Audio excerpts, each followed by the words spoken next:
Hello, everybody. Welcome to the latest edition of Tales from the Triptych.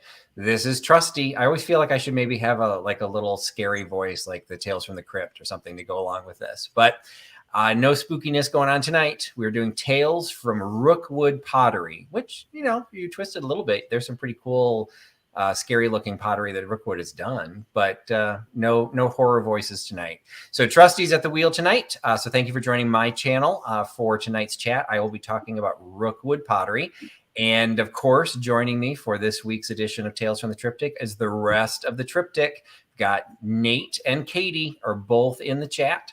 And we're going to hopefully have some fun tonight talking about Rookwood. So Katie, why don't you say hi to everybody, and then let's see who we got in the chat.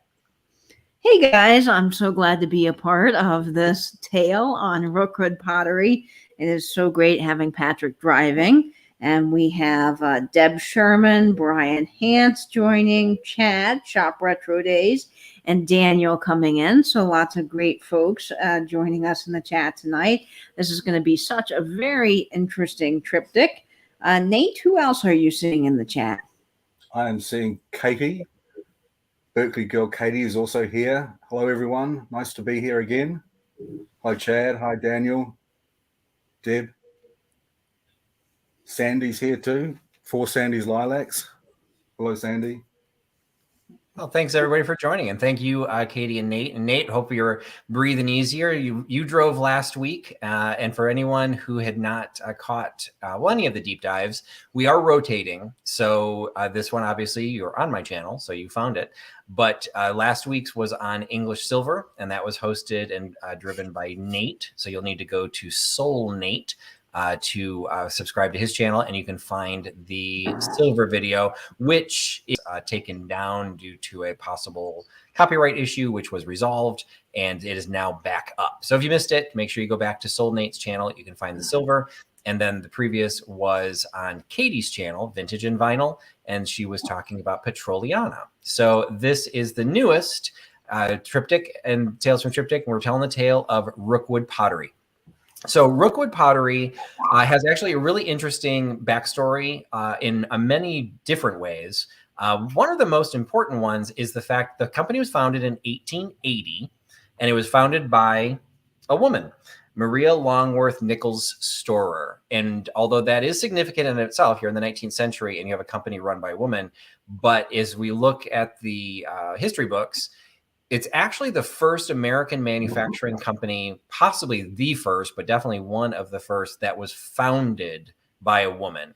There are some 19th century manufacturing companies that were run by women, but they were situations where the husband had founded it and then the husband died. And so the wife took over. This was a case where she actually founded this company herself, and she herself was a potter. So that is Maria. You can see one of the photographs is her working on one of her 19th century pots. And this is the style of pottery that she specialized in. She liked grotesques. She liked mythical. She was very into the mystics. So there's a lot of swirling light.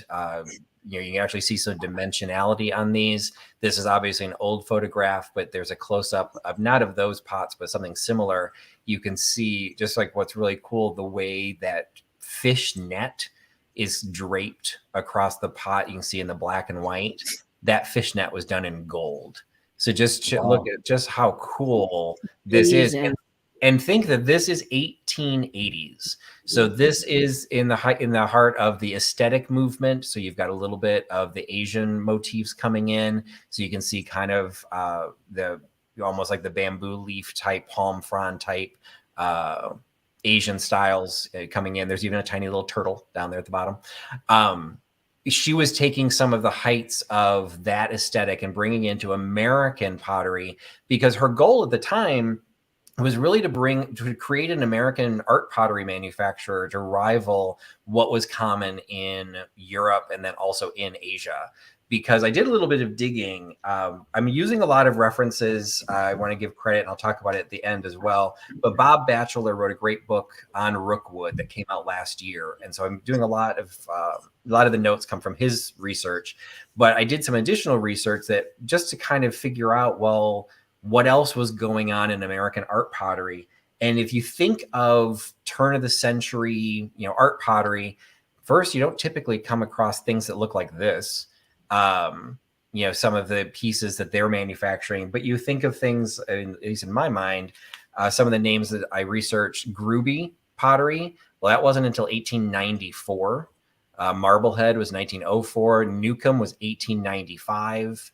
Pewabic was 1903. Roseville, 1890, 10 years after she founded Rookwood.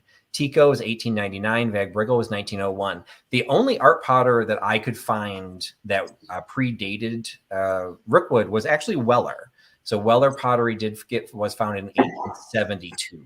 So there is a little bit of history beyond that. But her ideas were to create an American art pottery that would basically compete on the world market. And some of the things that they specialized in were a lot of glaze techniques. This was an area that the Native American portraits was something that they were really well known for. They kind of started those almost out of the gates, like mid 1880s. They started working on these, and they were popular through about 1910.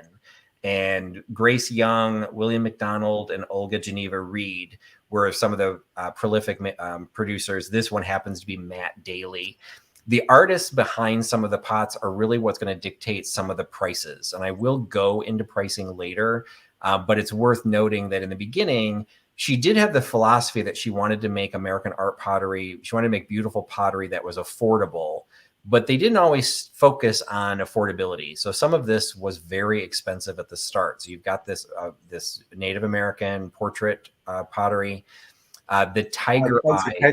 Patrick, I would have said before that I'd never seen a piece of Rookwood, but after doing a little bit of research, I have seen some of their Native American. I'm sure it was on a English Antiques Roadshow, probably from a decade ago or more. And it's been so long, I can't remember what they valued it at, but it was enough to stick in my mind for me to think, oh, well, I know what that looks like, and that's worth something. So that image is actually very, very familiar to me. And they all had a very similar look. So they always had this very, very dark glaze in the background. And you can kind of see at the very, very top, you can see the inside was glazed slightly lighter. So there was a contrast between the dark and the inner lighter color. Some of them were taller, some of them were shorter. So in some cases, the portraiture would match the shape of the vase. This one was a record holder for a short period of time. It was broken by something else. But this was in 2004. This sold for $50,000. Wow. Is this what they call their standard glaze? So in the early, late, when they first started, it's like the first 20 years or so, the standard glaze would have been basically a uniform dark glaze. And so their originality was just called standard glaze. But I will peek with the next piece I'm going to show is actually considered a tiger eye glazed piece. Now, did they invent this particular special formula for this glaze? They did. One of the things that she focused on when she started the Rookwood Pottery was she partnered with the Cincinnati Art School or School of Art to bring in the students, and they brought in, some of them really were specialized as chemists. So they did a lot of the glaze work to figure out how to accent, because in some cases you were putting the portraiture or the artwork on the raw material and then glazing over it. So you had to know, well, how it's going to fire, what's going to happen under heat. And what's interesting about the tiger eye is it's something that they became very well known for, and they ended up winning some international awards. This one was dated 1900, but they did the tiger eye for quite a while. And the tiger eye, it's one of those Reese's peanut butter cup experiences. It was an accident. And they were trying to develop something else. They developed this, and everyone absolutely fell in love with it. And then they spent basically the next 3 years trying to recreate it. So they developed it, but it wasn't intentional. So they had to figure out how to redo it. And so it became one of the most expensive glaze options they offered. So that's fascinating. Yeah. So it wasn't done on a lot of pieces because it was super hard to control. And their control process, a lot of things got destroyed because they were trying to be a very high end. Even though she wanted to make things affordable, they were really making art pieces. I mean, you weren't storing your pickles in this. So you really did have, so tiger eye was something that they really became known for. And then this one, I can't find what the glaze was called, but you just have, again, this very dark glaze in the background. But I picked this one because they also partnered with other artists. This is a wooden carved base. And so it was things like this that they then started competing. She really felt that in order for her to compete against the European markets and even the Asian market, they needed to establish themselves as a real company, as a real like art pottery company. And so they started entering competitions, and it was this one almost looks like Weiler's Cloisonne to me.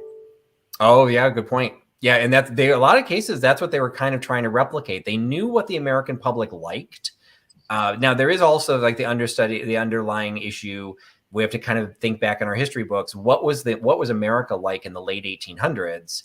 You know, according to Europe, we were all cowboys. We lived in huts. You know, we all had like ate mud. Like, we were not necessarily a refined or a cultural, destination.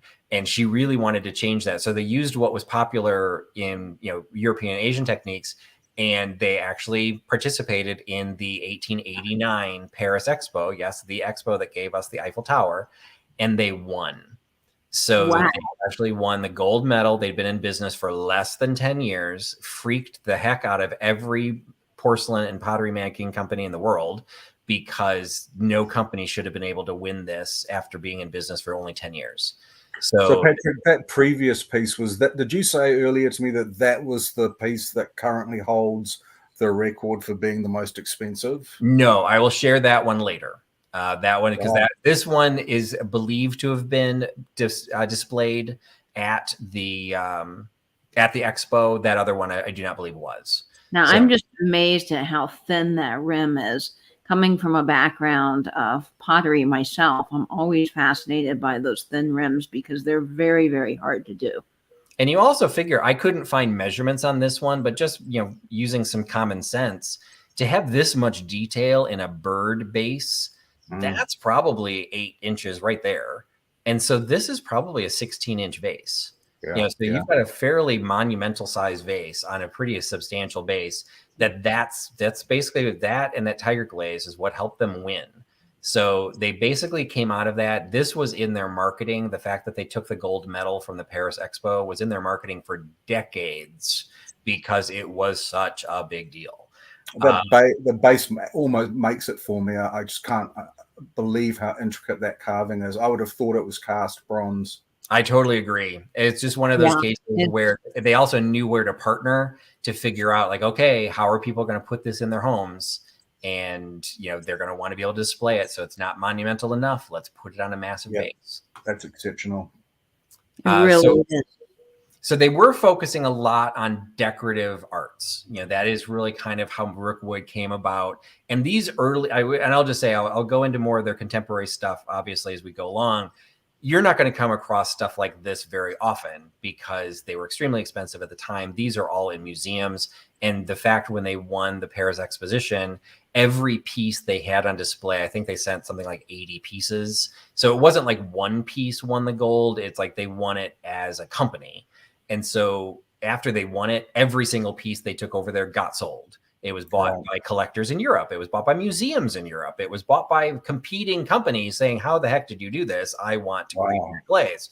So everything got sold. So it's kind of hard to track what was where, and all that type of stuff. But they were really focused. They did a lot in decorative arts, but she really was trying to figure out, she knew what she was doing. She had business people that she partnered with that knew what they were doing. And they did start expanding because I mentioned all those other art pottery companies that were coming about by the 1890s. There was a dozen more that had all started. They started looking at, well, what could they do next? And they started playing around with faience. And so faience has a couple different definitions. And I found this website, which I thought was kind of an interesting way to describe it. It's from the Museum of American Arts and Craft movement. And that's kind of what we're moving into as you're getting post 1900 in the United States. You've got arts and craft. It covers a couple different eras as you're talking about Europe. But this describes faience as glazed terracotta. And it's primarily for the use of buildings. Now, like French faience, they define it as tin glazed. There's a lot of very specific definitions. when you're getting into American production and particularly American arts and craft building tiles, it's the terracotta is really what it's based on. And what this site, and this is not intentional, but this is a piece of Rookwood. This is a piece of Rookwood. And this is a piece of Rookwood. 3 of the 4 pieces that they have. And the 4th one may be Rookwood too. I just couldn't find a reference to it. These are all, it's the highest quality. It's one of the best examples of faience that exists. You can see some of the other companies that did it. I mentioned Gruby. Gruby was the one that started in 1894. Marblehead started in 1904. Newcomb was 1895. I didn't look up Reed. So you've got all these producing competing places. But as an example, so this is a Reed piece. These are what we're talking about when we're talking about faience, is you're basically looking now at building materials where it might be a standalone tile that you might lock around a bunch of very simple tiles, but would be like one like architectural piece. So this happens to be Marblehead. This one happens to be Gruby, but here's one of the Rookwood ones. So it's an 18 by 40. So let that sit in your mind how big this tile is. 18 1/4 by 40-inch tile, one tile with these beautiful parrots and orchids on there. So this one's from 1912. So it's a little bit later. That is a stunning tile. And those are 2 of Gruby. This one happens to be like my favorite. That's happens to be Batchelor. I might just look at that later.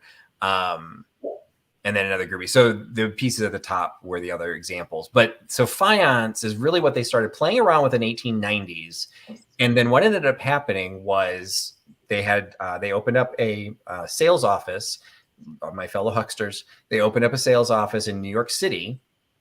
And what they really wanted to start playing around with is they really started going after the New York subway system was opened in 1904. But they were building all of the subway stations in the years before that. So, 1901, 1902, 1903. Rookwood was successful in claiming the construction tiles for a number of their stations.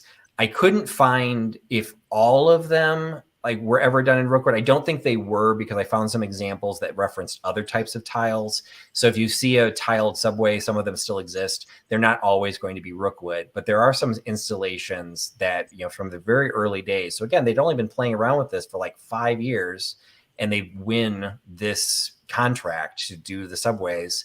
So this one is this is at Fulton Station. So I don't know if Sam's in the chat tonight, but we've got our little steamship and a little tugboat in New York Harbor. And if you it's hard to see without a scale, but here's the floor down here.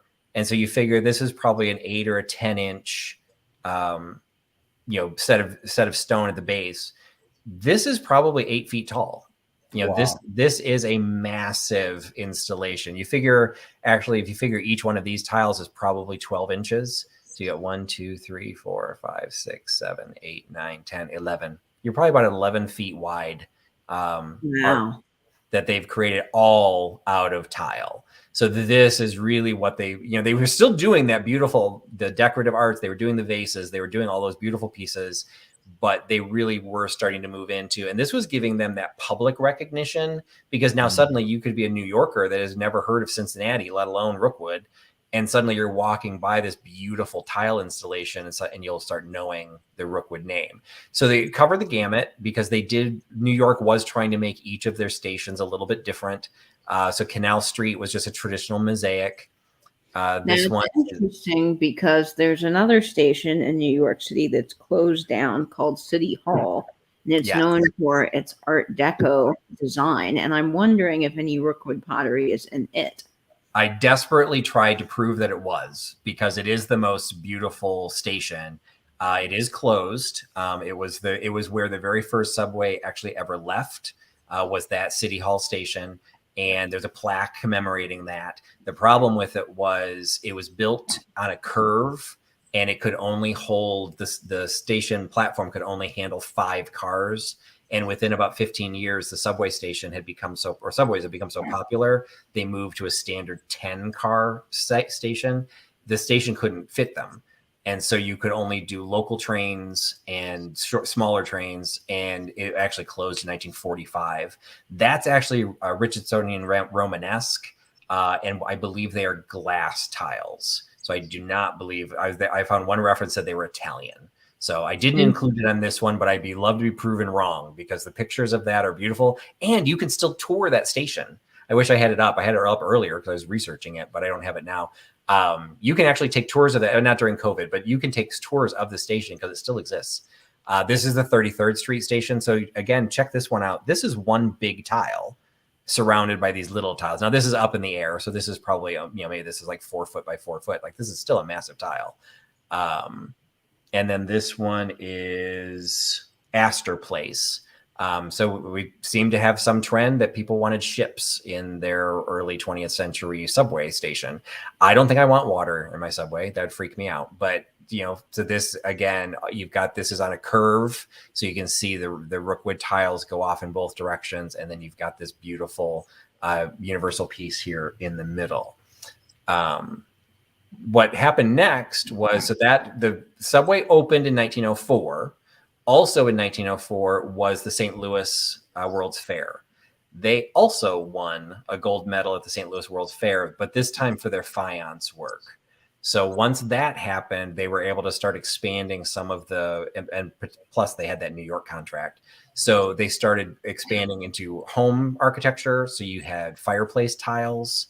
A lot of these are in Cincinnati because, again, that's where they were based. So in some cases, the shipping would have been a concern, or the craftsman would have been a concern. So some of these are in Cincinnati, and some are unknown where they are. I just scoured trying to find examples. So you've got this beautiful lotus piece with the fire insert and the green stone hearth. This one, I blew it up a little bit too large. But you can see you've got these two big decorative tiles. And then just the way it was laid out, these would have been considered standard production tiles, still high quality, but not necessarily anything special.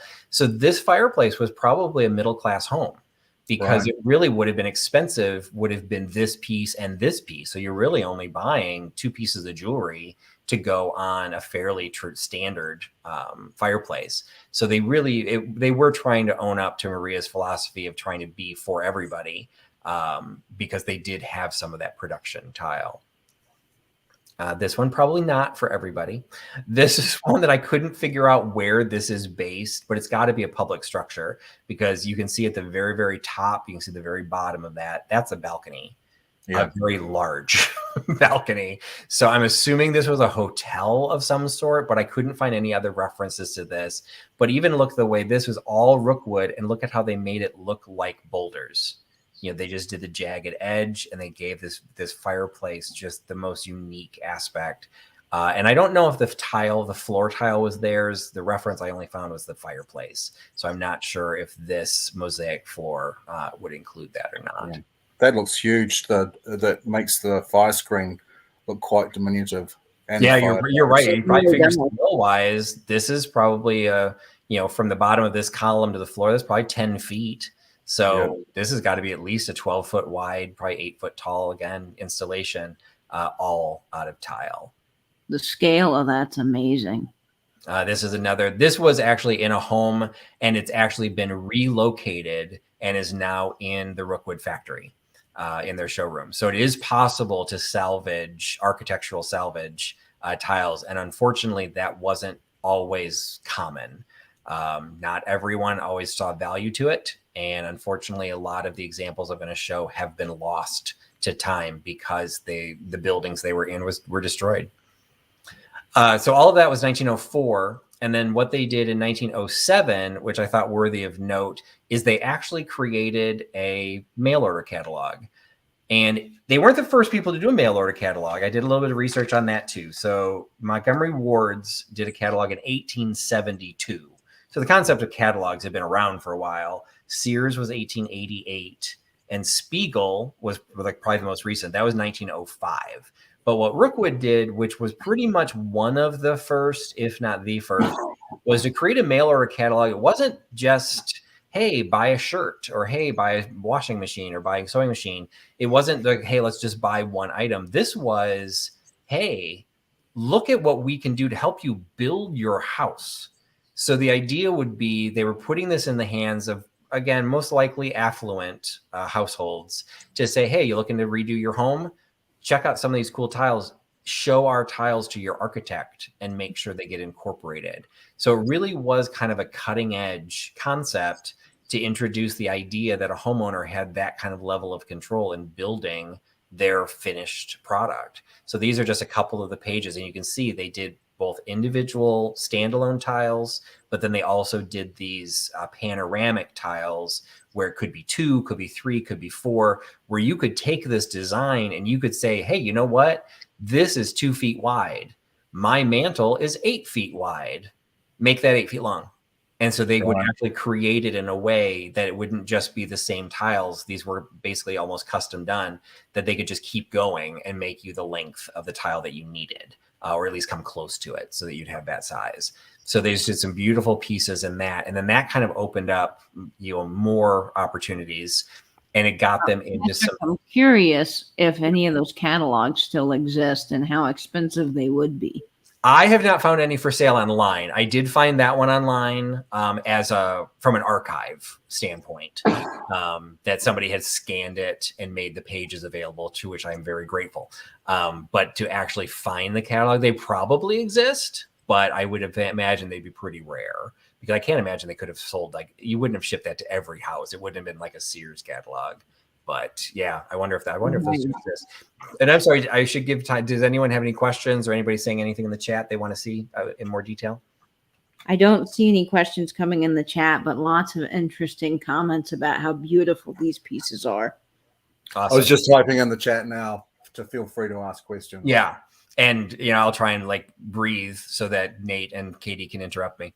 But I don't own any Rookwood. I'll be perfectly honest. I have one piece I purchased specifically to resell, but I love the style. Now, what I found interesting is the research is a lot of the stuff that I've shown you to date, I wouldn't have known was Rookwood. That wasn't what I was familiar with. I was more familiar with the production pieces as opposed to the hand-thrown pieces, but I've got my eyes on a couple things going forward. But I mentioned, so this would have just been part of just like the subway, they started getting hotel installations. One of the interesting coincidences in 1907, when they issued that catalog, there was also a recession that hit at that time, and a lot of building, and a lot of primarily more, remodeling projects were kind of put on hold because there were some financial stresses, which was tied to, this was one of the things, it was tied to illegal copper exchange trading in Wyoming or Montana. Like something in Montana was affecting the stock market, and it messed up in 1907. But because they had built themselves going into some of these big installations, like this one is the Fort Pitt Hotel, some of those projects were still going, that they weren't going to stop. They might have been slowed down a little bit. So actually Rookwood survived that recession without any issue. And actually some of their competing pottery companies did fold because they didn't have a diversity in who they were servicing. So this, though, unfortunately ends up being one of those examples. So this is the Norse room. And so you can see all the tiles done on the columns. And then this is another one of those Romanesque arches. All of this was all tiled. This is from a postcard. This building was torn down in 1967. Wow. So all of this went with it. So they've tried to in some cases, preservationists would try and salvage what they could. But this just ended up being a case where it's very cool as a whole, but you can see, other than there's some beautiful colors in here, there wasn't a lot of very distinct pieces. Like this entire back wall is all made of tile, but unless you could salvage the entire wall, that mural would just look like a blue tile, once you took it down. So there ended up being not enough architectural significance in some of the pieces that it's just tile. So they knocked it down. And so this is one of the ones lost to history. This is another one, the Hotel Sinton. Ironically enough, this is Cincinnati. The other one was Pittsburgh. Both buildings were knocked down in 1967. I don't know what was happening in 1967, but everyone decided to tear down history. And so this is another one. This entire mural of this, whatever is going on up here, that's all tile. Like this was basically terracotta mosaic tile to create this mural. But again, everything else was very simple. So there wasn't anything that they felt they could save when they tore down the hotel. Which is just a shame that some of these old buildings are getting ripped down without saving any of these architectural beauties. Now there are some, some saviors. This is a building that still exists. This happens to be in Cincinnati. It's the Dixie Transit Building. So these are all Rookwood tiles around the outside. Luckily, there was a closer up. So you can see into a much different style. When they got into the Deco era, they started doing some very different looks, much more colorful. But these are in situ. This building still exists, and this tile surround is still in place.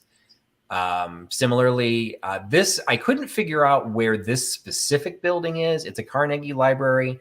I'm assuming it's Cincinnati, but there could be others. This is just another example of this tile works a little bit different, but where it got into a lot more of the bas relief, so a lot more of the relief tile, but even some of the lettering. And this is something they still do today, where you can recreate your address number if you want to. Because if I didn't mention that, Rookwood does still exist today, so it's in a very different form. We'll talk a little bit about its history as we go, but that was another example that is actually still in place as well. This is still in place. This is actually in a high school. So this is Hughes High School, and this is a fountain, a deco fountain in Hughes High School with the parrots, again, all blue, giving a very different different look, and something that if I had seen that, I never would have thought that was Rookwood. That is a very fancy fountain for a school. For a high school, yeah. Maybe high school was different in 1925, but I'm assuming so. you got that. This one, I was slightly out of order. This one's 1909. This one I thought was really cool. This is a fountain, and if you look really close, and I'm not really zooming in as well as I'd like to, but if you look at the very bottom of this, you can see that that's a wheel with wings. And if anybody recognizes that, that is the emblem, the not motto, what do I want to say, logo of the Indianapolis Motor Speedway.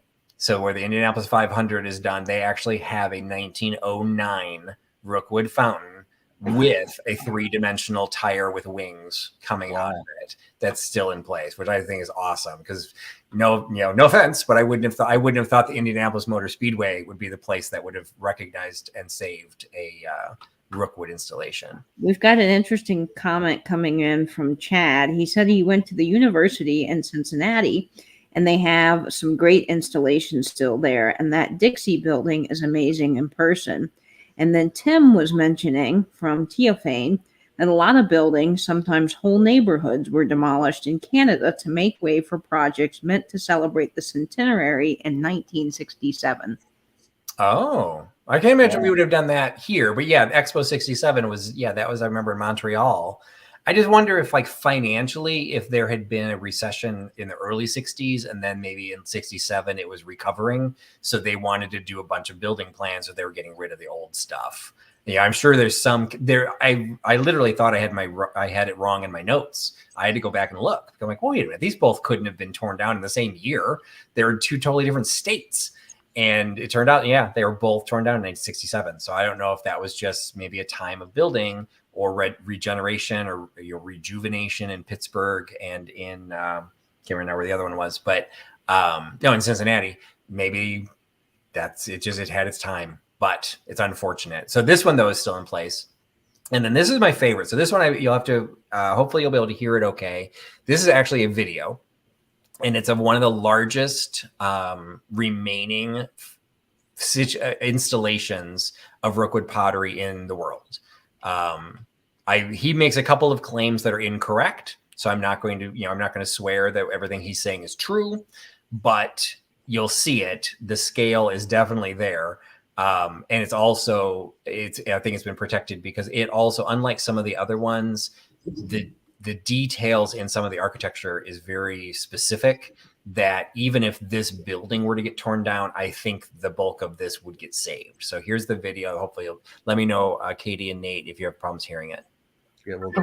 Batchelor, this is what I call one of the hidden treasures of Louisville. It's made entirely out of Rookwood pottery from Cincinnati, Ohio. And just as you see the little pieces, that's how it was shipped downriver from Cincy. They quit making Rookwood back in the early 50s, and this is a collector's item. The price of Rookwood is very expensive if you went out and tried to buy it today. We think this is the largest collection in the world. Louis Silbach, in manufacturing this room, he designed it off of a postcard of a Rathskeller in Munich, Germany. Now, Louis was a very superstitious fellow, and that's the reason why you see all the pelicans around the columns. Somebody once told Louis that the pelican was a symbol of luck. The signs that you see around the wall, we think they might have been Silbach family crests. We're not really sure. But on some of them, you'll see lions on both sides. Those lions were the protectors of the sign. Around the walls, you'll see village scenes. Those are villages around Frankenthal, Germany, where the brothers were from. And that was probably what protected the family from whatever curses or whatever could happen. You'll see apples in almost every scene. And I found out recently that the apples were a symbol of prosperity, richness in Greek mythology. And on one side of the room, you have a balcony, which we call it's Romeo and Juliet balcony. The glass are original Tiffany glass windows. There was a stage here in 1908 that extended out from the wall to the first set of columns. And that was where the small German band would have played at that time. After all, it was a German beer garden. You wouldn't have expected any other kind of music. So what I think is worthy about that one is a couple of the references that he made were talking about the tiles that were surrounding some of the designs, like the apples, but these being buildings that were from the town where the family was from, or like this one being the crest of the family. Clearly, these were not sitting in a mold somewhere waiting for someone to buy. So this was obviously a custom installation. And that's something they continued to do and actually continue to do to today, is they'll do custom artwork, custom designs. They've done trophies, they do custom installations, and it's something that still is a big part of their business. Even though their business has changed and changed ownership and even changed locations multiple times, this aspect of having this customization is still something. And now what they would sometimes do, and I don't know this for a fact, but I would take a guess, some of these apple tiles probably entered the production later. That in some cases, like these all do appear to be, although this tile and this tile look the same. If you look really closely, but this one, the position of this one and this one appear the same, and these two appear the same. So it looks like they already had moved into a production style. Say, okay, you want apples? We're going to give you apples. Well, guess what? We're going to use these molds. We're going to make these apples someplace else. So nothing wrong with that. But something like this crest, I'm sure, was a one-off situation. For decorative pieces, they'd be considered hand thrown. I think they still refer to this as hand thrown, although this obviously would not have been on a rotating slab. This would have been sculpted more than anything else. But just check out those lions. The fact that all of this is pottery is crazy to me. Don't you wonder how much this would have cost this gentleman to install? That is the one thing I've yet to figure out. I found a couple catalogs that referred to a couple of individual tile pieces, like for $5. I have no idea what something like this would cost. Or this is very reminiscent to me of English heraldry, of the lions on either side and the two different shields. Yeah, you got the shields and the lights. Yeah, and so it's also like the design with all these arches that was a German architecture, and this one doesn't. No, this one doesn't have the buildings, but there's one down here. The building ones, I think they said that was from Germany. So yeah, it's definitely it's got that European heritage, but it was custom designed. And this is what's good to know. It is the Seelbach Hilton in Louisville, Kentucky. So if you want to see this in person, go to Louisville, and if you want to stay at the hotel. Free advertising. Maybe they'll sponsor our show. But so it's SeelbachHilton.com. Great video that showcased. He made a couple comments that were incorrect about the production and all of that. There's partial truth. So I'll go into that in a little bit more detail. But I thought because it gave a moving look of it in at angles and things, you can see, unfortunately, some of the conditions, it's chipped a little bit. It's probably going to have to be touched up at some point, but it's looking fantastic.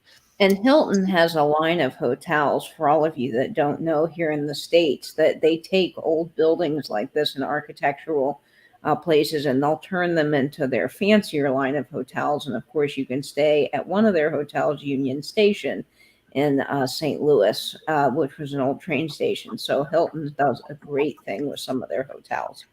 And bless them for doing it. I'm a Marriott guy, and they do the same thing. They're called the Renaissance Collection.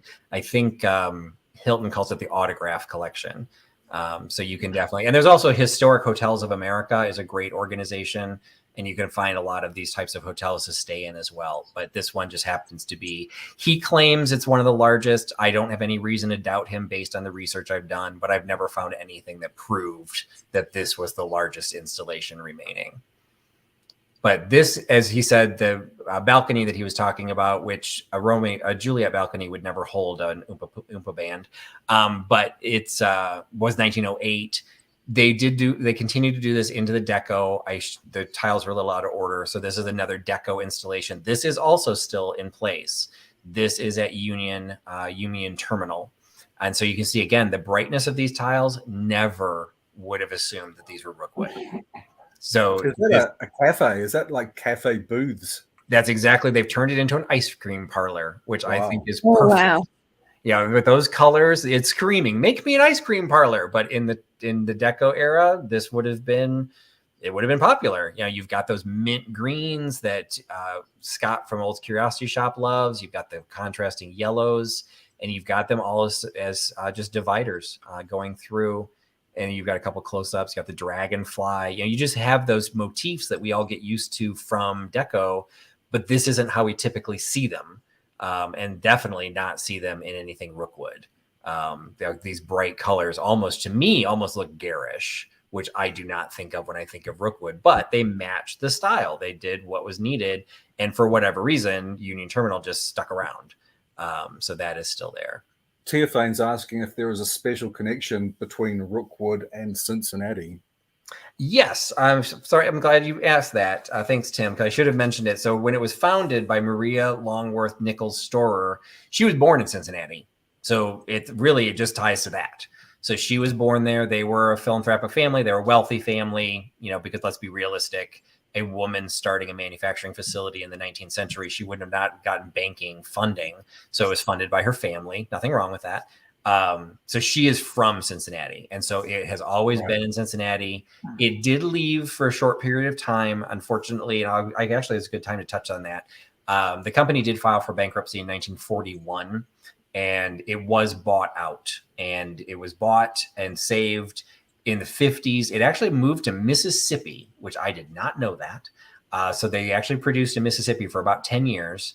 And then in 1967, they were bought by the Howard Furniture Manufacturing Company, and the Howard Furniture Manufacturer. They bought the parent company that owned Rookwood at that point, and it wasn't financially stable at that point.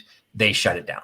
So Rookwood ceased production actually in Mississippi, was where their final piece was made in 1967. So when the gentleman mentioned that Rookwood stopped being produced in the 50s, that's only partially true. It stopped being produced in the 50s in Cincinnati, and then it moved to Mississippi. So there was a little bit of an extension, but the company then got bought by Rookwood Collector, and he bought all the molds. He bought all the samples, not all of them, but he bought a bunch of molds, shoved them all in his basement and just held them for like 20 years. And then another investor came in that was a Rookwood Collector, and they bought it. And then it is currently owned by the Scripps family, which is of the Scripps National Spelling Bee fame. Spelling Bee, right. So the owner of Rookwood right now is again a woman. It is Marcia Scripps is the current owner. So yes, it was in Cincinnati, and it's back in Cincinnati. I love that a woman's currently in possession of it as well. That just really adds to its history. And I don't think I included it in the video. I have one more video coming up, but I don't think it's in that one. But I did find a reference that was published by Rookwood that the bulk of their manufacturing facility is still female also. They have more women working there than they have men. So they're very proud of that. As a manufacturing facility, that's actually fairly substantial. So yes. This is another piece. This is from the 20s. I mentioned that different artists were important and different names. So this piece is from 1925. So we're kind of passing the weird pastel era of the deco. And this is from Sarah Sachs is the artist. And she introduced this French red glaze, which if I ever find one of these, I may put a second mortgage on my house just to buy one, because it is freaking gorgeous. And it really is. And this look is just like, embed this in your mind, because this is what they all look like. They all have different designs, but the minute you've seen it, you will now know Sarah Sachs, French red. Those are your terms to know. And there are some that are available, but they are very collectible, very collected. And again, would not have been a piece that I would have recognized as Rookwood. Throughout their production, they continued to reinvent the glazes. And this one was noteworthy because it was invented by a woman. So once again, it was created by Sarah Sachs. So those are some of the more substantial and interesting pieces. But what I really want to get into, and I've already running down on time, but is really what's relevant now as you're kind of going out into the world, and like, what might you see in the wild? It is unlikely you're going to see at your local Goodwill an entire fireplace installation. So what are you going to see? First thing you're going to see is every piece that they made is produced is marked with, and if you look at this very closely, you can see it's a reverse RP. So down the middle is the center line that shares it. On the left is the reverse R, and then the right is the P. So you've got Rookwood Pottery. I pulled this little logo out because it's significant. It's the easiest way to see this.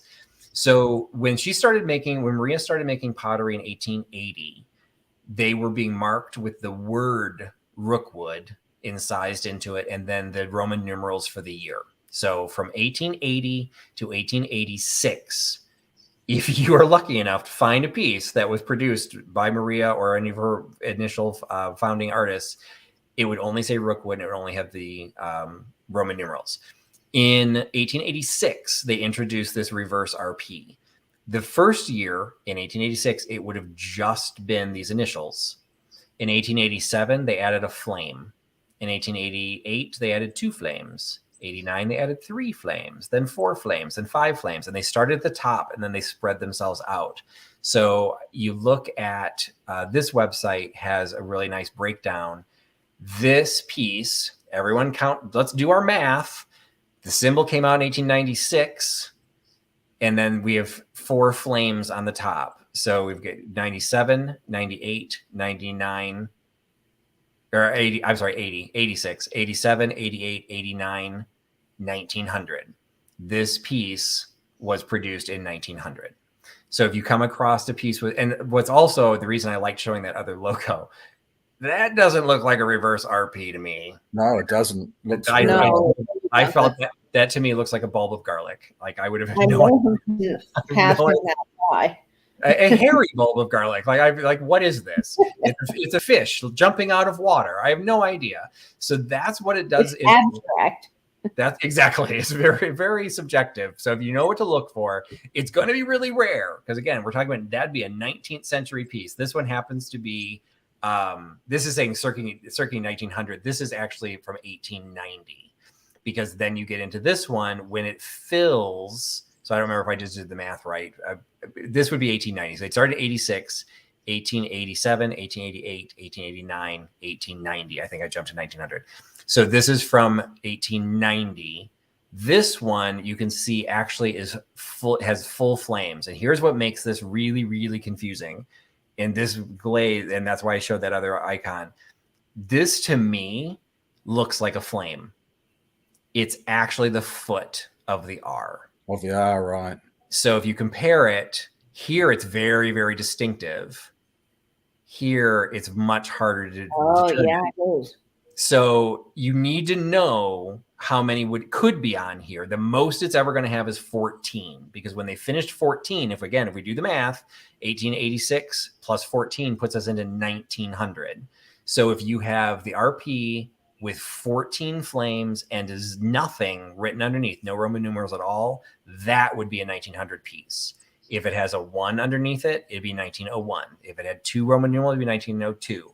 This one has an XIX, so some people might need to have to dust off the Roman numeral reading, but this is 1919. So that's how you will read all production pieces from 1886 to 1962. 1962 was the last year they used that marking. 62 or 67? Yeah, Royal Worcester has a similar dating convention on the bottom. I'm sorry, 67. They use that till 67, which is when they stopped production. So yes, I'm sorry, I said 62, I meant 67. So that's an example, but you'll also see these other marks on here. So the ones that are important to note, and it also just depends on what you're focusing on, but if you're in the wild, things that you want to be paying attention to, you're going to have a number that falls. It could be a 3-digit number or it could be a 4-digit number. There does get to be some confusion because this is actually a 4-digit number, but that looks like a letter I. But the difference because the number, well, it's hard to tell. It should be centered around it. The I believe, is actually a 2491 because there is the option you could have a letter. The letter refers to the glaze. I've not found a glaze that starts with an I, but I am not a master. So this could be mold number 249, and the I is the glaze number or glaze marking. I have no idea. SG is sea green. I never found what the S by itself stood for, but again, this is an older piece, so that glaze may have been retired. So if you see a capital letter, and it's just this one, whether it's an I or a 1, you could study this for years and not master it. If you see a letter, that means it's glaze. And then if you see something that's actually in size that doesn't look kind of like, it doesn't look like it belongs, like which one of these is not like the other, that is the artist signature. Not every piece is going to have an artist signature because when they got into the production pieces, those were being produced in mass, so they weren't being signed. So if you have a signed piece, you automatically have moved into the higher echelon of collecting. Doesn't necessarily mean that something's unsigned isn't worth anything, and it doesn't automatically mean that something is signed is going to be like super, super valuable. But in a proportional look, and it was 1890, 1919, in a proportional, you're always going to probably always get more money for a signed piece than an unsigned piece. So are there actually potter's marks and decorator's marks on these pieces, or do they would typically be one and the same? So I don't know what the L refers to on this one. So maybe that is the difference. Maybe one was the designer and one was the glazer, but typically the designer finished the glazing because it was all considered an artwork. So if they sculpted it, if they hand threw it, they would be the ones to glaze it.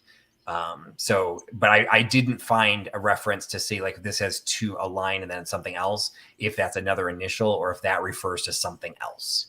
Now, Patrick, you talked about this at the beginning of the video a little bit, but Marianne has an interesting question. She's wondering if Rookwood and Roseville were competing companies. Thanks in advance. They absolutely would have been competing in multiple ways because Roseville started a little bit after. Roseville started 10 years later. So from like when we're getting into the Deco era, you're definitely competing. They were also both Ohio companies. So you're already basically going to be looked at from the New York market. You're going to be looked like as a hick. You live in Ohio. When people are buying and building in New York City, you're competing. 2 hick companies are competing against each other. That was where, and I'm not saying that Roseville didn't do similar things, but that was where Rookwood really did kind of step it up a bit, where they actually opened an office on Madison Avenue. Like they literally had a physical location where they had a sales office where all of their samples would be shown, where all of these glazes would be available. So anyone who was looking to build anything had access to their entire, visual access to all of the inventory. You figure there weren't online catalogs, there weren't even color catalogs. So they really stepped it up and they did. And I would say Rookwood won because even today, I think Rookwood is more desirable and more valuable than even some of the best pieces of Roseville, although there would definitely be exceptions. Great. Thank you, Patrick. And you can see these are just more examples. This one, I wanted to go ahead and show it because this one I find interesting. It looks, I think this is actually just the way they focused it. All marks should be incised. This wouldn't have been molded. This to me looks like a molded mark, but I think it's just because of the way they focused it. So are there any fakes then with this type of pottery? I found a couple references on Real or Repro, but I never found a distinctive way to know whether it was or was not. So I would say if you get used to what the references look like, you'll probably start getting an idea of what's good or what's bad. But I can't find any universal, because even the 19th century, the super, super valuable ones, in some cases, the bottom is not glazed. And here you can see they're all glazed. Now this one may not be. So this early one is not. So at some point they started glazing the bottom. So there might be a way to like just make that distinction, but I do not know of a foolproof way of distinguishing. And again, I would love to come across this. I've literally come across 2 Rookwood pieces in my life. The first was at a Goodwill. It was a broken rook bookend. It was a single bookend. It had been dropped and cracked in multiple places. Had been glued very nicely back together, but it was still cracked. I think he still brought $75 or $95, because even though he was completely damaged, Nate wouldn't even allow him in his house. And then I have another piece, which I will show in a little bit because it's something I just picked up for selling, but it's a much newer piece, which made me wonder, is it valuable or whatever? So that's the types of markings you're going to be on the lookout for. And this is the piece that Nate mentioned before. So as I mentioned, what you're going to be really paying attention to is if there's an artist mark and where these flame marks are. And at some point, you're going to start recognizing the production numbers. This is from the artist Kataro Shirayamadani. And I'm sure I slaughtered that, and I do apologize, Mr. Kataro. But he was one of the earliest potters that was brought in. This piece, I said that this was probably not at the expo. I think this was at a later expo, because the 1889 one, this was, I think, produced in 1900. So it was probably at N Expo, because there was a reference to it that it was shown somewhere. But this went into just a whole new echelon of piece of design, because if you look really closely at the bottom, this is silver, and I believe that is bronze. So you have this gorgeous glazed vase set into a metal base that is, and Gorham did some, so it may have been Gorham silver, although this one doesn't reference. This holds the current record. It broke the record in 2004 for the most valuable piece of Rookwood ever sold. And in 2004, it sold for $305,000. Wow. It is. Who bought it? It ended up at the Cincinnati Art Museum. So I don't know if the museum bought it themselves or if it was purchased on their behalf or if it's on permanent loan. Right. It is currently on display at the Cincinnati Art Museum. It is 14.5 inches tall. So it's not even one of their biggest vases, but it's just gorgeous. For something that expensive, I think they could have gotten a better picture of it, because you can see these are hot spots from lights. So it's unfortunate, but you can see the curvature where the shadow's hitting. It's just a gorgeous piece. There was no crazing on it. It was in beautiful condition. Are they water lily pads made to the foot? I would say that that's definitely a lily pad. I'm not sure, as it worked around, I'm not sure what this one would be, because it's kind of ribbed. Like if that's just part of another, because this, to me, I'm not sure if that's still metal. I don't think but it might be that might be the bottom of the vase. So maybe this is open. So there's this silver piece here and this silver piece here, but this maybe is all porcelain. I assumed that was metal, but maybe that's actually the bottom part of that glaze. The picture, I can kind of see it would follow there, but then I don't know what that piece would be. Yeah. That seems really wide. Metal with enamel, maybe? Oh, maybe. Yeah, that could be like a really dark green enamel. Yeah, I couldn't find the label at the art museum. I found the picture, but I couldn't find anything more than the fact that it had won. It currently holds the record. So $305,000 is the most expensive piece that's out there. But most of the vases are not going to come. So a lot of these, I got a lot of tabs left, but I can go through them relatively quickly, because what these are really highlighting is these are existing offerings that are available. This one happens to be at Cherish. So this is a 20-inch tall vase. Wow. So you've got a pretty substantial vase. But this one's from 1888. And if you remember, that very first Native American portrait vase that I showed was by Matt Daly. This is also by Matt Daly. So you've got the name. This one I don't think. Oh yeah, Mahogany. So Mahogany Glaze was the glaze. So there's multiple glazes, and it's worth knowing some of the glazes, because then in some cases you can figure out. So this is saying red was, no, they're saying R signifies the red clay, does not signify the red clay. It would have been a red glaze. So the R must have been some level of this red mahogany. That's what the R would have stood for. Sorry, Cherish, you're wrong. And red is a hard glaze to master. It really is. Yeah. And also, I don't think I mentioned it before, and I meant to.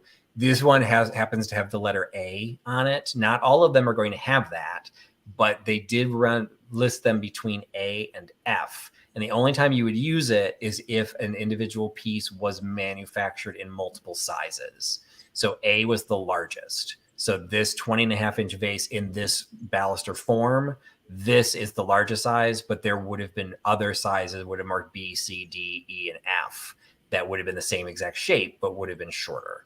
So that's You'd need some considerable strength to pull a 20-inch pot. I would 100% Yeah, agree. you do. So I can't imagine there's a lot of those out there. So that seems like a fairly fair price at $2,800 for that one. Yeah, And I wouldn't want to ship that, to be honest. Yeah.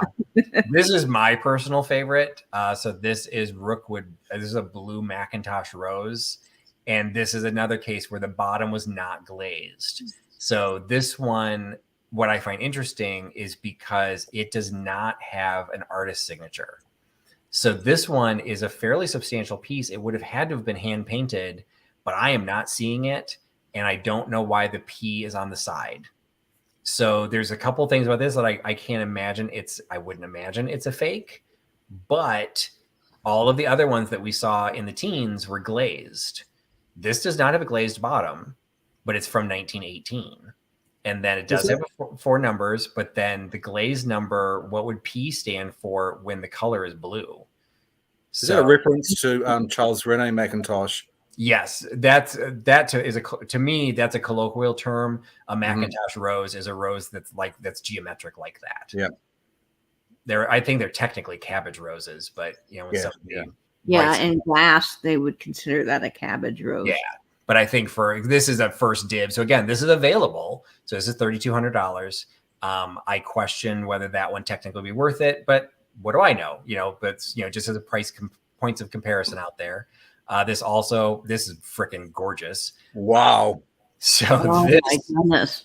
This one is, I can't remember so this one is also signed. So this is Emma Fortmeyer is the artist, and you've got a Gorham silver overlay. So it's kind of hard to see in these pictures, but you can see like this dark color is actually roses painted onto a amber brown glaze. And then the silver encompasses it. So, they've done a great job showing all sides of the silver. Now, to me, they're highlighting the wrong piece, because to me, this would end up being the front, because it looks like this is a portrait like frame, but they're only showing this tiny little leaf. There are other parts that I think could have been better displayed. Like this seems to be the entire rose. Why wasn't that on display? Wow. So I'm not sure how the Gorham company worked with Rookwood. Like, was this a standard thing or was this custom designed? But just look at the chase work on that. I mean, just the detail down there at the bottom, and you can still see all of this glaze coming through. It's just gorgeous. A little bit better picture with some of the photographs. It's such a high gloss. It is hard to photograph. See, that to me seems like a steal at $2,200. It does. For that level of overlay, I would wholeheartedly agree. So I don't know anything about the way Gorham marked anything. So this one's just saying R. It should have said sterling, I would think, but I don't. Do you know, Nate, what I think that's an R. On the last week's Triptych, I looked at some Gorham butter plates that were originally on their eBay listing and correctly identified as a Birmingham assay mark. That doesn't seem to hold it on this particular piece. So this one is saying Gorham. It looks like MF maybe. I see MF. That's 6 Gorham point. Manufacturing, probably. Oh, maybe that's a G. Okay, so Oh, Gorham that might be a G, manufacturing, yeah. and then 99% Yeah, silver. quite possibly. Quite possibly. Okay. You might, in fact, need to have a high grade silver like that to be able to work it, because the metals put into silver to make it down to a sterling grade is to make it stronger and tougher. Excellent. So what's interesting about this one is, so this one was before they finished filling in the flames. So you've got 1896 or 1886, 87, 88, 89, 90, 91, 92. So this is from 1892. It's the 442 is the mold. Now there is no letter, so that means this was probably only made in this one size. And the W must be the glaze, but I looked at there's 2 glazes that both start with W and neither one matched. So I don't know what this one is, but here is the artist's mark. So they had properly identified that. So this one, I would agree with you, Nate, based on what things are selling for and just based on the sheer impressiveness of this piece. $2,200 for both the silver and the pottery is, you've got a pretty good deal going into that one. Now it is only 7.5 inches tall, so it's not massive, but still it's going to give you a lot of bang for your buck. But yeah, the workmanship on that, I would think, would command a much higher price tag. This glaze is something that comes up. This is one of those glazes you should be on the lookout for. This is considered vellum, and it will typically have either a V or it could have 2 Vs. But it should just have 1. But it's this impressionistic look where it kind of looks like you've put a piece of parchment over the painting, and they all have this same very subtle view to it. And what I really liked about this one is, unfortunately, there's not a lot of data. This was from the Rago auction from 2020. They did know who signed it, and they did know the date, 1883. Now, I don't know why this is saying 1925. So, or maybe that was the lot number. So maybe this was produced in 1925. This must be the lot number. So 1925. Mm-hmm. And then at the bottom, they've got the flame mark 614D. So this was not the largest. This was 11 inches tall. There were 3 sizes larger. Wow. Because A would have been the largest. FR is the initials of the Fred Rothenbusch. And then V is the V for vellum. So typically the vellum you'll recognize, again, once you get used to seeing it, you'll recognize it if it's marked in any other way. It typically should have a V in there, but some of the marks get wonky. But if you know to look for it, this one ended up only going for $875, just a year ago. That's a bargain. Yeah, exactly. And even the estimate only had it for $500 to $750. So like not everything is going to be ridiculous. It really does have kind of a watercolor look. Absolutely. So like that vellum is something that they perfected. A lot of people copied it, but they invented it. And it's when they do it right, they do it beautifully. This is another one that this is, they say late 19th century, so late 1800s. This one only went for $335. Now this is worth noting because this is coming from Everything But the House, which is an online auction, which most people don't pay any attention to. Everything But the House is based in Cincinnati. So when you go through the history of Everything But the House, they have a lot of Rookwood. I don't think they value it as much because it's in their own backyard. So like to me, it did have 28 bids, but it only went for $335. Now it was relatively small. Trying to remember but they're probably finding more of it in that area as well. Yes, exactly, because it was very local. So this was only 5.5 inches tall. There were some additional marks on it. I can't remember if they showed. Yeah, they showed the bottom. So this one there's no signatures. So let's count with me because I can't remember what this one said. This one's saying circa 1900. So 1896 or 86, 87, 88, 89, 90, 91, 92, 93, 94, 95, 96, 97, 98. So this one is 1898. It's like the coolest party trick ever. Like just pick up a piece of Rookwood and you know exactly how old it is. So this one, and the clue is when there's nothing underneath it. And that's why you need to count it, because when they got to the full 14, that hit 1900, well, is it 1900? Is it 1899? Like, you have to count, because there's nothing else to give you any indication. So 625 is the model number. It looks like this was the signature. I don't know if they give credit to, AE Foy. I guess that looks like kind of an F. But again, in Cincinnati and at this auction house, I'm sure they have all the reference books. But that one only went for $335, and I thought that one was really pretty. It's very dark. Yeah. So this is probably going back to what you'd pointed out, Nate. And it says right here, it's part of the standard glaze, because that really was something like Moorcroft, like some of the really dark glazes that were popular in Europe. That's what they were replicating, and they surpassed most everybody else. This is another Vellum. This also happens to be a Fred Rauschenbusch. So this is another case where now this one's bigger, but this piece is listed for $2,700, and that other one went for like what, $800 or whatever it was, like way less. But you get an idea on scale, like your handy dandy canvas can. You get an idea of like this pretty big. A lot of good pictures on this one, including that's actually the top, including the bottom. So you've got all the flames plus the Roman numerals. So you've got the 22, and you have the V that indicates it's Vellum. And then in this case, so they're saying it's Fred Rauschenbusch. I don't know what Fred Rauschenbusch's initials are supposed to look like, but that does not look like an F or an E. That looks like a U, but I'm not going to question it. Now, Amy has an interesting comment coming in here. She is saying that Vellum can have variations in the mark, YV, yellow Vellum, or GV for green Vellum. Are you familiar with that, Patrick? And is this something that Rookwood ever did?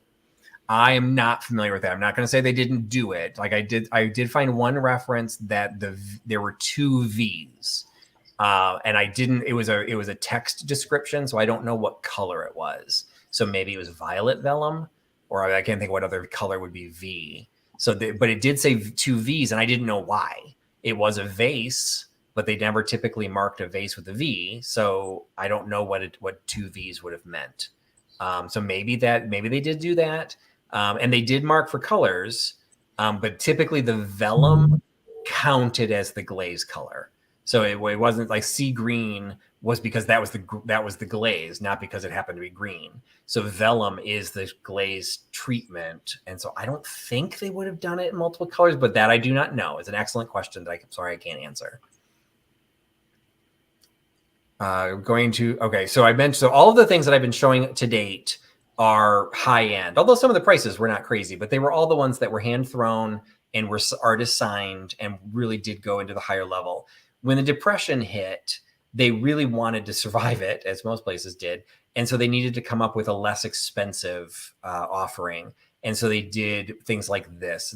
These were production pieces. So you basically had a mold, and you form the mold. You'd still get the glazing technique done, but you would have every piece of this vase would look identical because it was all shaped by the exact same. It was in a mold. So you had this animal line, trunk down, thumbs up for trunk down. All of these were available. All of these pieces were production pieces that were introduced basically early 30s. So some of them were still fairly well designed. Like you've got a big fish, coming off the side.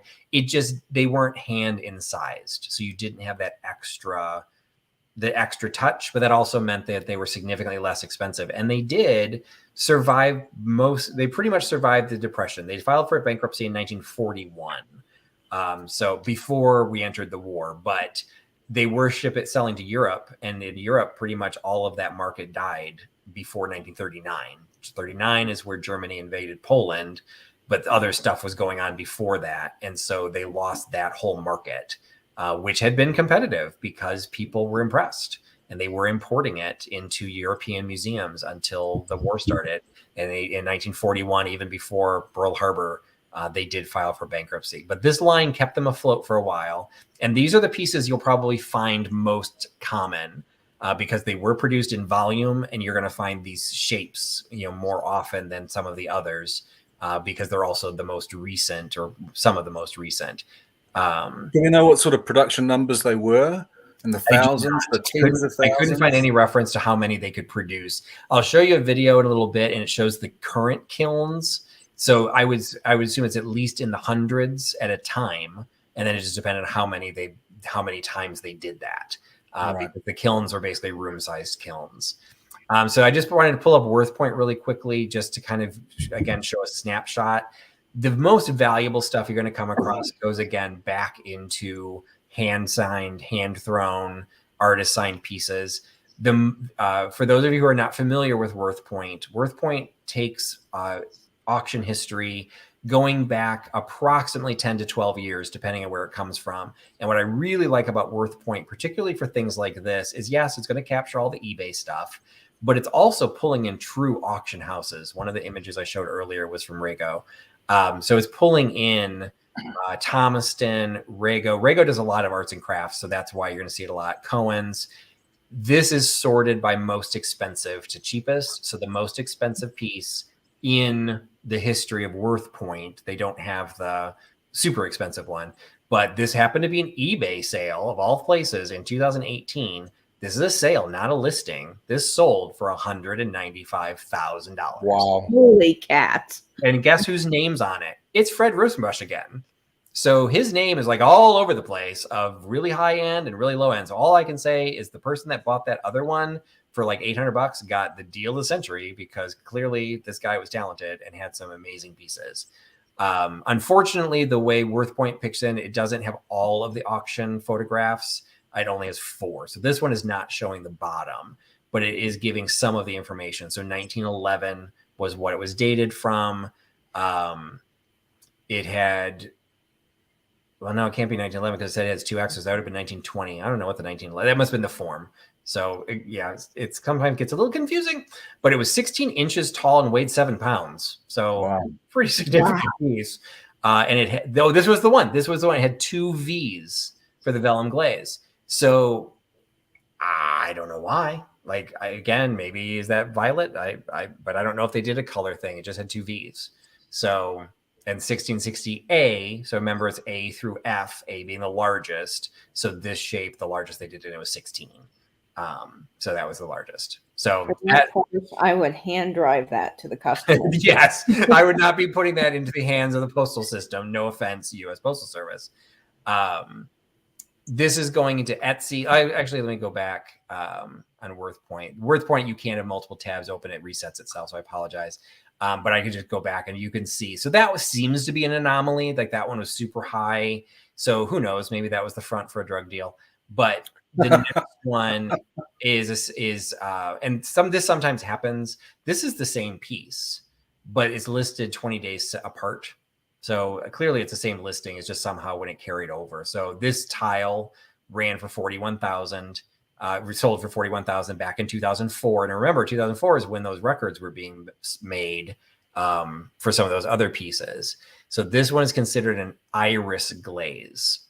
I saw the reference to this. I have no idea what makes this an iris glaze. So there's just a lot of references that I have yet to master. So that was a tile. So framed tiles. The problem with a lot of the framed tiles is they would be backed. So they would actually have paper backings because they were designed to be hung on a wall. So in some cases you have to rip the backing off to be able to read anything. So it's unfortunate, but they would have been sold framed like that. So you can get the old frames too. So that was 41,000. So we've got another vase for 37,000. Some reason a Gruby one popped in, but frame of reference, Gruby is a very high end faience pottery company. This is a very famous form of a vase, and it's sitting right alongside some of these other pieces from Rookwood. So Gruby, I think it falls into somewhat of the same category. They did lamps, chargers, so there's just a lot of reference. But what I wanted to show, because it's just kind of fun, this is all that's active right now. So this is Etsy. These listings are all current. So here's a couple tiles. That looks very similar to that one that sold for $41,000. Yeah. It's available for the bargain price of $6. So can you flick back onto Worth Point and maybe go a few pages along to where you might see some of the sold items for more of the larger production stuff to see what sort of prices they achieve? I can definitely do that. I can also switch the sort.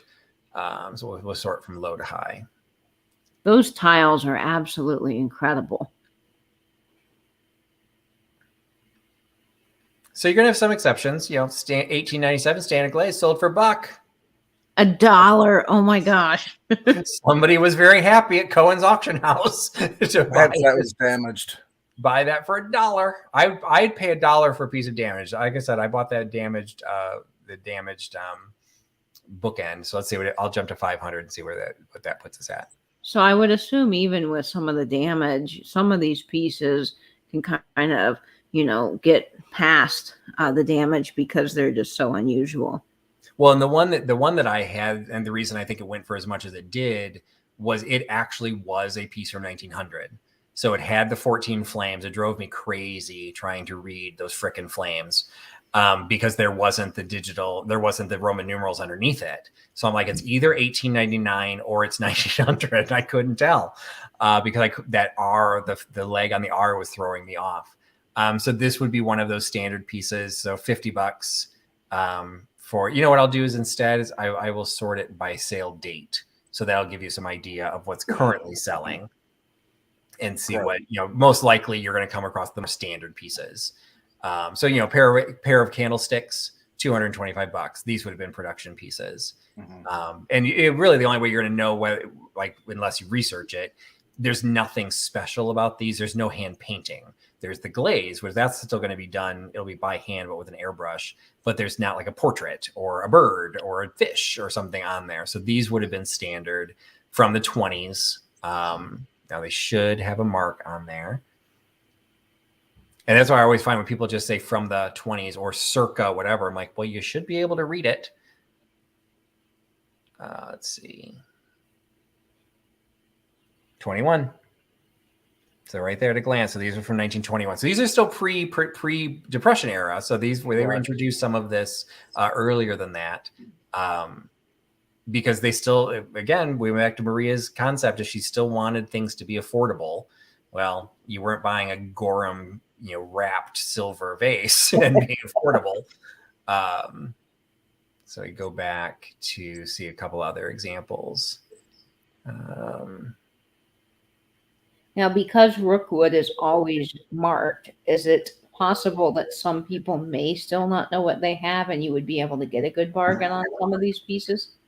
It's very possible because it is marked, but unless you know what that reversed RP stands for, it just looks like a R and a P with a bunch of circle lines around it. Like you wouldn't know what to look for. So if you knew that it stood for Rookwood, you're going to know, and you're probably you're going to want more money.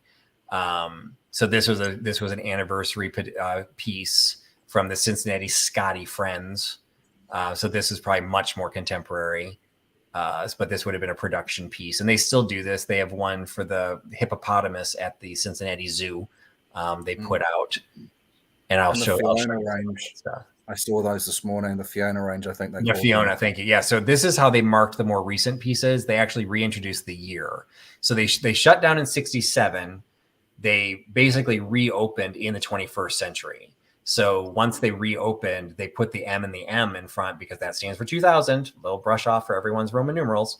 So now if you ever see anything with an M and M in front of it, well, it's from the modern. Doesn't mean they're still not valuable, but you're dealing with a more modern piece as opposed to one of the historic pieces from its original heyday. So this one was from 2013.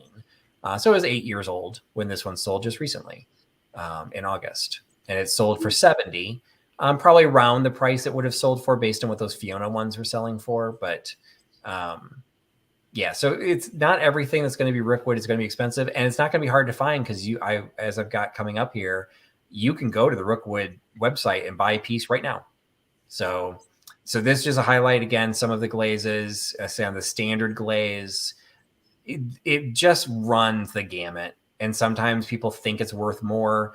Etsy is it's going to be slightly on the higher end, but not so ridiculously high because there is no offer setting. So sometimes on eBay, somebody could say, oh, $10,000, but make me an offer. These tend to be realistic, but these are listed prices. So Worth Point is good because it's going to tell you what it actually sold for. So just a couple of examples from that one. This was the most expensive tile. So this is again a Vellum from 1917. And this is what I mentioned is like it's wrapped on the back. So they've cut out the backing just so you can see in what's underneath it. So you can see that tile. So you've got the dates and you've got the V for the vellum mark. Patrick, Larry Riley was asking if you could check Rookwood 6762. I'm not sure if that is a model number. That would have to be a model number. You mean on Worth Point, or? Yeah. Are you able to have a look and see if that brings up any results?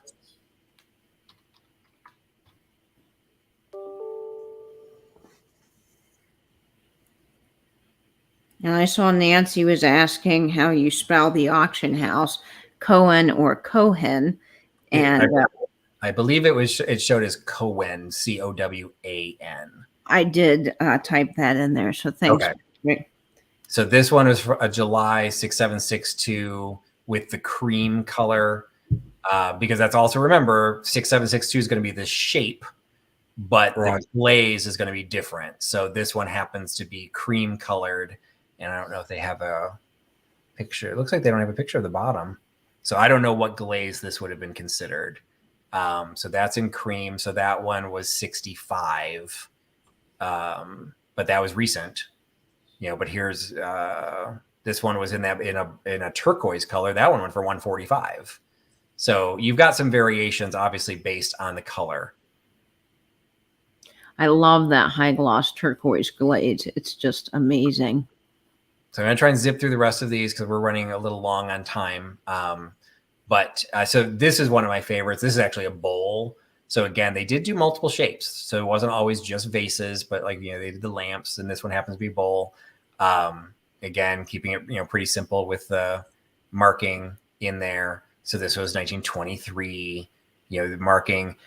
I don't know if this is a signature or not. They're saying it is, but it's not incised, and all the other ones have been incised. So it's good to know what the rest of them tend to look like so that you can compare when you find something else. This would be a production piece. What I thought was good about this one is you can see they filled the center of this with a weight so that they're heavier. So they're actually functional bookends. Really good quality.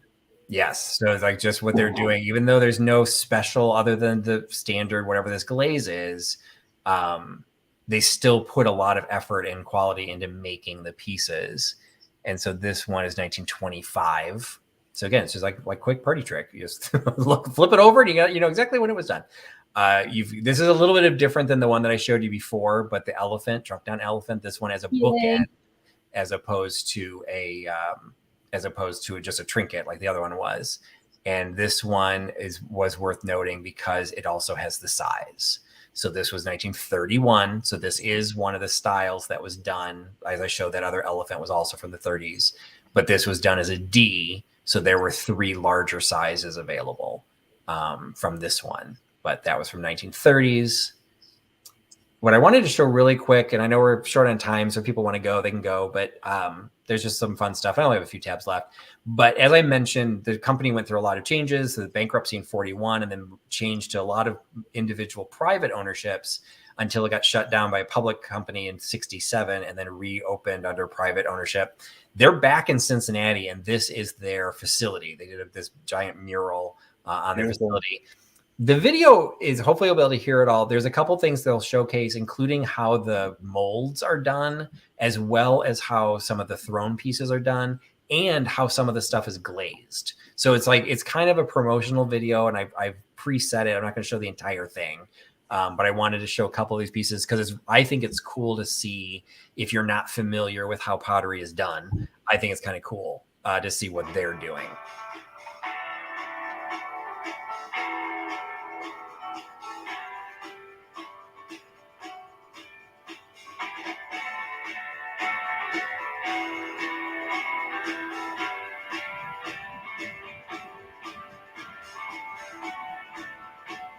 So there's the kiln. On Thanksgiving Day in 1880, a woman by the name of Mariah Longworth Nichols wasn't just opening her first kiln firing. She was opening the first chapter to one of the greatest stories in Cincinnati history.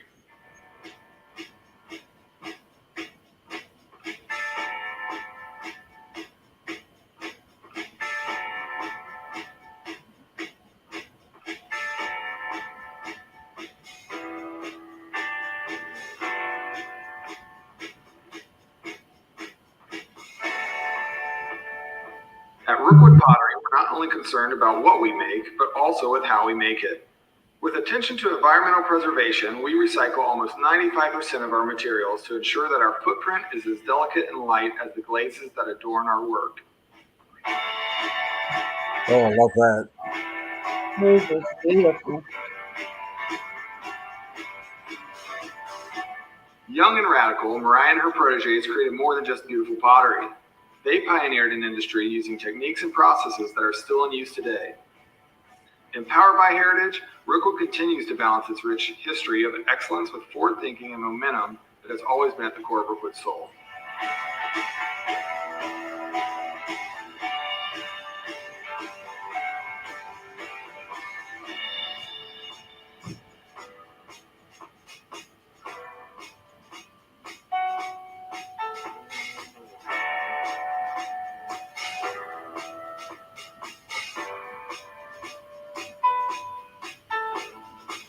All of our products go through 14 unique steps, each touched by the hands of artisans with one unified vision. Rookwood quality, Rookwood care, Rookwood for life. We are Rookwood Pottery. Come see how we're making history every day. And that's actually the current president of the company. So it's owned by the Scripps family, but he's the president. Interesting that they were using their pottery mark as a design feature on those coffee mugs. Yep. And those coffee mugs are still available. They're part of a limited edition that they're selling right now, which you can get as in package deal with the book. So that you can tour the factory if you visit. Yes. And they have a gift shop there, and their website is valid. And there's something coming up, which this wasn't even on here when I started researching. October 2nd and 3rd, if you're able to get there, they're having a slightly imperfect sale. So they'll have, pieces that the glaze isn't perfect, or maybe there's chips or something on there. Nate and I will not be going to that, but it might be a way to pick up less expensive pieces. But they get into dinnerware. So they're, they're very high end dinnerware. So they really are trying to make the company relevant now. So they're based in Cincinnati, so you can tour. And these are just some examples. Like, they still do the architectural tile. Like, that's still a big deal that's available to them. So you can do very high end tile. And the other thing they showed it really briefly in the video. There was that super, super tall vase that woman was painting. That was the spelling bee trophy for the Scripps spelling bee. The trophies are now from Rookwood Pottery. They're not just little plastic trophies. And there's that mug. So there's all the little artist signatures are down at the bottom. That's very cool. It is a limited edition. There's only 500 of them available. You can get the mug and the book, I think, for $150. Oh, wow. So it's a really cool deal. And it does show, what the flames look like. But I really like the artist signature thing at the bottom, too. I thought that was a really neat way. I really like the bright blue interior. Yeah, with the interior just. Yeah, I do, too. So they really know what they're doing. And they are very popular because they were doing their hand-thrown pumpkin event. So they had all these pumpkins. They were going to become available yesterday at 11 o'clock. All 76 designs have completely sold out in a day. Wow. Holy cow. Wow. So between $250 and $325 each, their entire production run. So again, I don't know how big the production run was, but you think about how big those kilns were. They probably, and that lineup of molds that you were showing being filled, like, these were hand thrown, so they wouldn't have been in the molds, but they still would have been fired. Like, I would assume that there were probably a couple hundred of each of these, and they all sold out in a day. So Rookwood is just as popular now as it ever was. And I mentioned the custom work. So this is the Scripps National Spelling Bee Trophy. So when the Scripps family took over Rookwood, they changed the spelling bee. This is what the winner will get. But you saw it very briefly in the video. All of the participants get this. And if you're paying really close attention, you'll notice this is on my channel because I own this. So This is the second piece of Rookwood I've ever come across. And it is literally the participants trophy so I think something like 200 kids qualify. I can't remember exactly how many qualify, but something like 200 kids qualify for the competition. This is what they made for those 200 kids. So this one's dated 2017. So some parent from 3 or 4 years ago hated their child enough that they put this in a Goodwill. And I found this in a Goodwill. And this is a perfect case where somebody did not know what this is. So it's weighted. So this still has, just that's why I wanted to show those bookends earlier. So this is also weighted. It still has the RP. Now this one is interesting because it is divided. The Roman numerals are way down here. So I'm not sure why that is, but this is from 2017. So I think they just changed it a little bit so that people, wouldn't get too confused on how the markings were, but the MM is a pretty good giveaway. But it also has an artist signature. So somehow this was hand touched. I can't imagine it was hand thrown. Like this has to be a mold because like there's give light in each book, achieve, discover. I can't imagine any of that's hand tooled. Like this had to be done in a but maybe now the glazers are signing, just because Perhaps that was just the designer of that mold. Yeah. So and they might have had a stamp too for some. That's true. That's true. So this will actually be coming up. I'll put this on my eBay sale within the next week or two. So this will be eventually available for sale. But so that's kind of what they're doing now. And I definitely wanted to give credit to the book that I used a lot of. And this is just an Amazon site. Use your local bookseller, whatever you want to do. But this is the Rookwood book by Bob Batchelor. And I highly recommend this book. It is absolute eye candy for everything about Rookwood.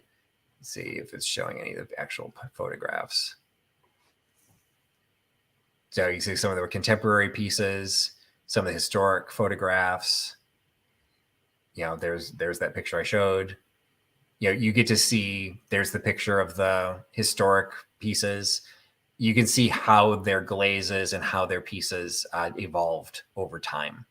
It's a fantastic book. And as much as I want to support every local bookseller, it's a $45 book that through Amazon's $21. So it's a relatively inexpensive book. So I would highly recommend that. It's an excellent book. I'd hope to have him on a deep dive at some point or a duo dive, but I think doing it through the Triptych actually ended up being better because I could showcase some of the architectural stuff, because some of that I just find absolutely fascinating. And I really want to visit some of the ones like that hotel in Louisville. I want to be able to visit those. So you can pick up the book. If you don't already, you can subscribe. This video was posted by Rookwood Pottery. They only have 22 subscribers. So if you want to make them happy, let's do a little boost and let's everyone follow Rookwood Pottery and see what kind of videos they put out. But that is its own YouTube channel on Rookwood Pottery. And you can also follow them on Instagram. They have a Rookwood Pottery Instagram page as well. And that is, and you can see some of the eye candy. There's Union Terminal. They have bookends for that. There's the elephants.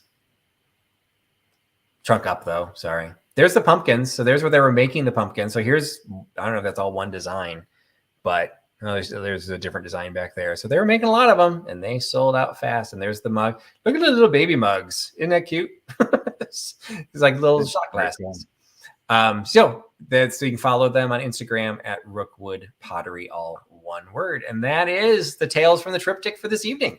So I ran much longer than I thought I would, and I apologize for that. But I hope everyone was entertained and found it interesting. Oh, people were loving it, Patrick. It was just so interesting.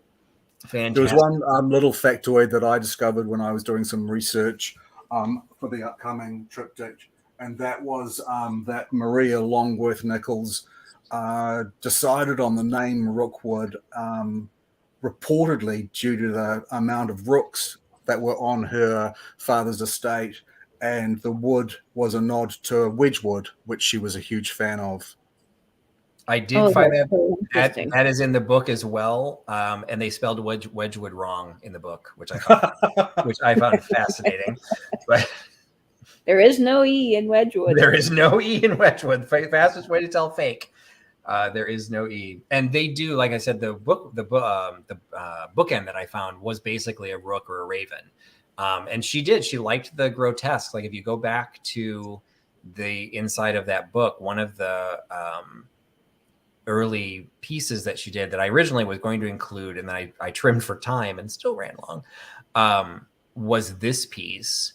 Like this is like the pure the 1880s aesthetic. Like it was just like decorated for decorated sense. It's very the Oscar Wilde, and it's just there's bugs on it. There's it's spooky.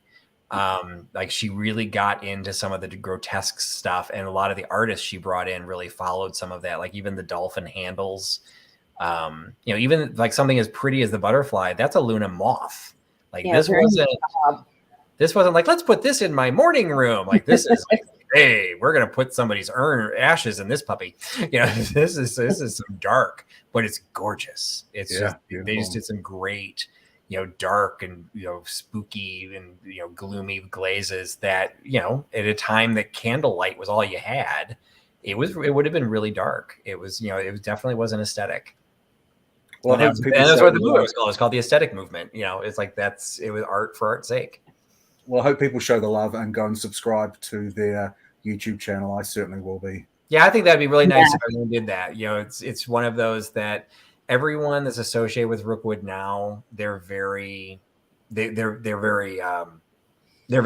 in the company.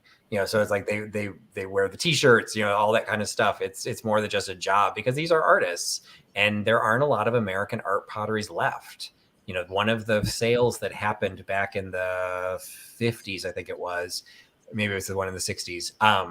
It happened because they were trying to ship it overseas. They wanted to take all the molds and they wanted to ship it overseas and have everything made in Asia or something. And somebody stepped in like, no. This is an American company. We need to keep it American. And whether that's xenophobic or not, they wanted to keep it. And so they bought it solely to make sure it stayed as an American manufacturing company. So, it still ended up struggling and having some problems, but it's got a great history. It's got a great female empowerment history. But it's not just about the history. It's about beautiful pieces. And I hope everybody enjoyed it. So, well, someone has already asked what the topic is for next week. So, Katie, are you going to spare us the misery and put us out of the misery and tell us what the topic will be for next week? Sure, I won't keep you guys guessing. And next week, I'm very excited to be telling my tale on vintage vinyl. And we're going to be taking a deep dive into different pressings and how you can identify different pressings, first versus later pressings, and really get a whole sense of how vinyl's made. So I'm very excited about that. And that will be on my channel, Vintage and Vinyl, next Sunday at 8 p.m. Eastern. So make sure you guys are subscribed to Nate and Patrick, of course. And we'll definitely show some love to the Rookwood Pottery page on YouTube and subscribe to them as well. Great. And you got anything coming up, Nate? Anything special about to appear on your Instagram page or on your YouTube channel?